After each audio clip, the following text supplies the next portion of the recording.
All right, Mark Dantonio abruptly just retired as the head football coach at Michigan State University, but there is a twist to it as well too.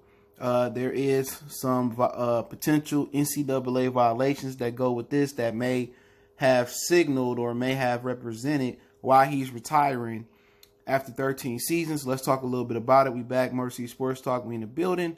We talking about the Spartans the last couple days, and something I thought was pretty positive. Him getting out of there may turn into a negative, but he went to Twitter to announce his retirement, and he says on Twitter, "Today marks one of the most difficult decisions that I've ever made here at Michigan State," Dantonio said in his statement released on social media. "I would first like to thank our fans, alumni, and our administration, both past, present staff, and especially our current and past players and coaches for all their support, hard work, and dedication over the past 13 years. You have truly helped make my dreams come true. Every February since 2007, I've reset this program in preparation for the next year's challenges. After much reflection and discussion with my family, I feel it is now time for a change as we went into a new decade, Michigan State football, for Michigan State football." So basically what he said, they said a front runner to replace Dantonio is Luke Fickell. According to sources with knowledge of the athletic department's thinking, no deal is in place, the source said. Mike Tressel has been named the team's acting coach as the school searches for a permanent replacement. All right, so, let's talk about that first. Retiring, and I'm wondering why he waited till February to retire. I don't know if it was he was battling, with his wife, or he was battling with the school, or they was discussing, not battling, about what he should do for the rest of his career. But to reflect on his career, I think he overachieved a large part of his tenure at Michigan State. He took Michigan State to a new level. I know, especially a drop off after Nick Saban left Michigan State University. And I thought he was a hell of a coach. You know what I'm saying? I thought if they put more money into the program at one point in time, that Michigan State really could have, probably, competed real talk for a national championship. He did more with less. Everything that he did at Michigan State, Harbaugh pretty much failed in his prime at Michigan State. When you talking about developing players, Dantonio did that. You know what I'm saying? When you talking about, structure, discipline, doing more with less, he did that. Game management, he did that. But what happens is, when you don't change with the times, when you don't modernize your football team, and now it's modernizing the offense, and he refused to go to the spread. He refused to bring in somebody there to modernize the offense to help out, and he wanted to stay with the I formation under the center, and he didn't want to get with the times. It wasn't just him, It was also the Mad Hatter. They wanted him at University of Michigan, Les Miles. He fell off. Mac Brown fell off. It was a lot of coaches that did not change with the times, and most of them, and all of them was older. They were stuck in their ways, and now they had to move on and go to TV or go to, lesser Division I schools and stuff of that nature. They did not change with the times. And Mark Dantonio, even though defense has not changed, his defenses were really, really good, but they were not good enough. And there's not a defense in college football that's good enough to get the job done when your offense is as putrid, piss poor, and as old school, boring, mundane, prehistoric, whatever you want to say, as Michigan State offense was. Had Michigan State offense matched their defense, Michigan State, he still will be there, if we don't get to the other issue we about to get to now. Okay? He was an excellent coach. He just didn't modernize. Old man stuck in his ways offensively. And that's pretty much the rumblings when you hear Mike Valenti and a lot of Spartan fans cry about him.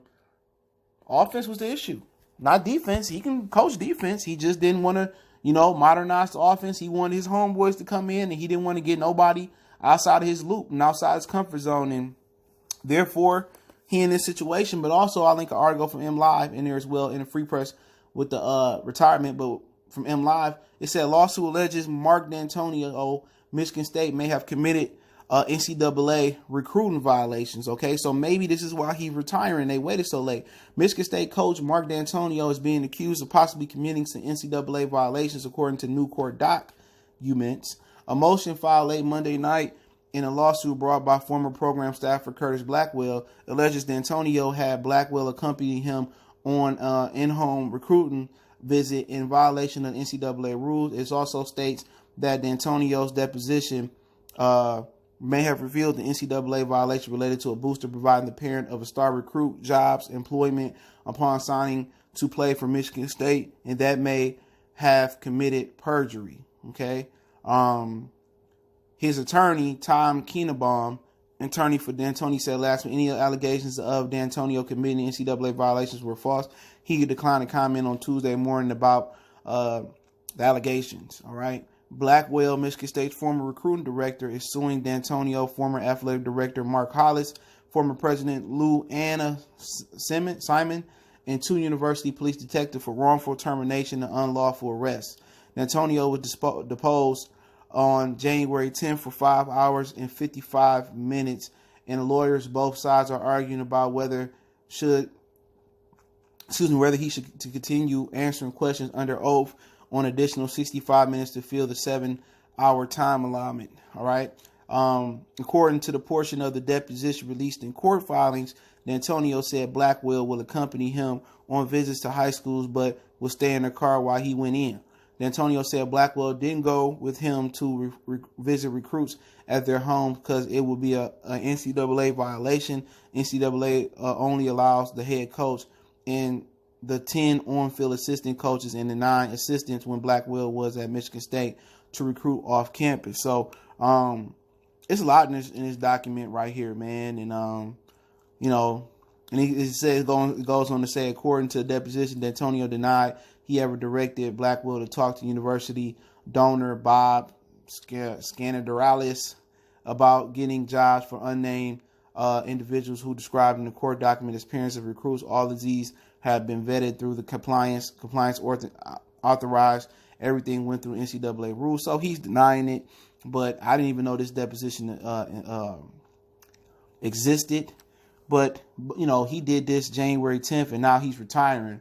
And he said he was a retirement. It was expected for him to go on to coach in 2020. So, like I said, this may have something to do with it.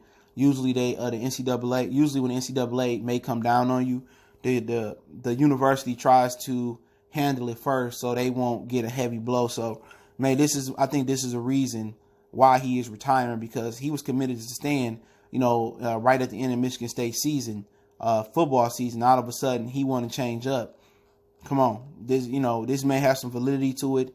Michigan State has been in a lot of trouble lately, from the whole situation with the gymnastic girls, and and a lot of situations in the basketball program, and some of the recruits getting in trouble on campus and off campus. And you know what? Like I said before,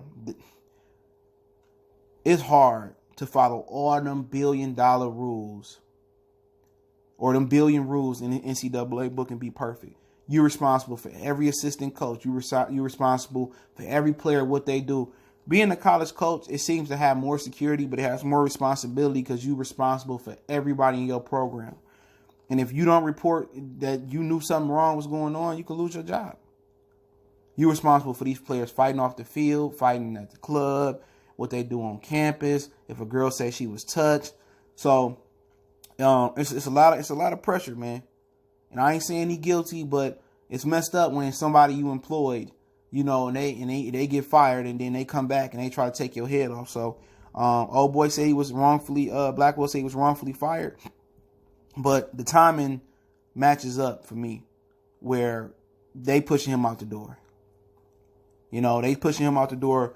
Maybe not just for that situation. Maybe they said we give one more year to get together, and then this happened. They say you got to go. So they say Luke Fickell is maybe the next head coach for Michigan State, but we'll see, man. But I think overall he out of all the college football coaches in the country, I think he was amongst the best at doing more with less. I think you put him at a big program, he may have succeeded, but a lot more than he did at Michigan State. But it is what it is. He declined the UFC job a few years ago, is what we heard.